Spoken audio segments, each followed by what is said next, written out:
how to fix Uber Eats payment error. So what we want to do is just load up the Uber Eats app. Now here I'm going to click on account, which can be found in the bottom right corner.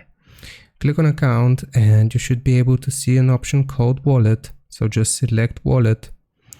And we will need to update our payment information. So chances are we have input either a wrong credit card number or anything else. So just click on add payment method here and you can try using another payment method. So for example, if you were using credit or debit card, you can link your bank account, PayPal, Venmo, or any of the other options that you see here. Or if you want to use the same payment method, we're going to pretend like it's going to be credit card. So we're just going to click on credit or debit card.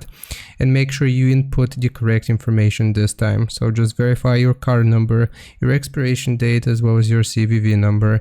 And if you want to be completely sure that everything is input correctly, you will click on the camera icon next to card number and you can take a picture of your card, and this is going to automatically fill out all of the fields. So I hope this helps you out. Leave a like and sub if it did, and I'll see you next time.